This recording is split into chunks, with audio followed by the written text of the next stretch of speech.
Nandito na po tayo sa tanggalin muna natin yung helmet. Tanggalin muna natin yung ating helmet. Ayan, ayun. Okay.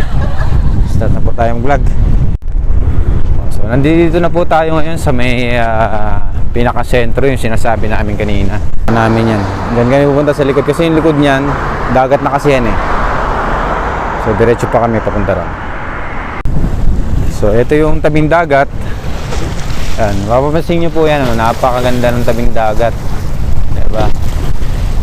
Refresh na refresh ka. Parang baywalk lang. So yan po yung sentro.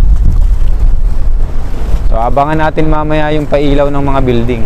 So yan, abangan po natin yan. Ayun, tumasik na yung tubig. So ayan.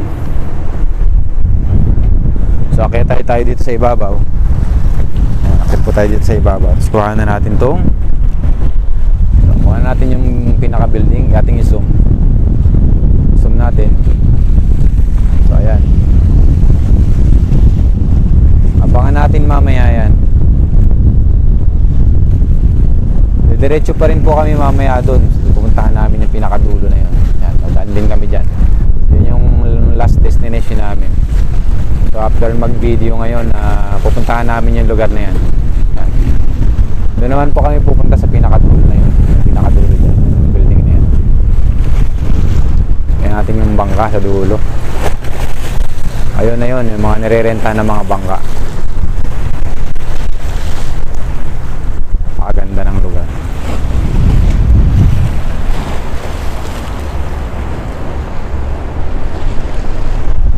Mapapansin nyo po yan, yan po yung tabing dagat. Napakaganda ng tabing dagat. So yun po yung bangka, may nag-arkila na. So ito po yung mga nag-jogging dito. Ito po, for yung mga e-bike po, for rent po yan. So napakarami pong pumapasyal dito, lalo na po pag umaga. Sa sariwa po yung hangin. So palagi pong maraming tao rito. So magandang pa. So po konti-konti na po rito binubuksan yung mga ilaw. So ayan.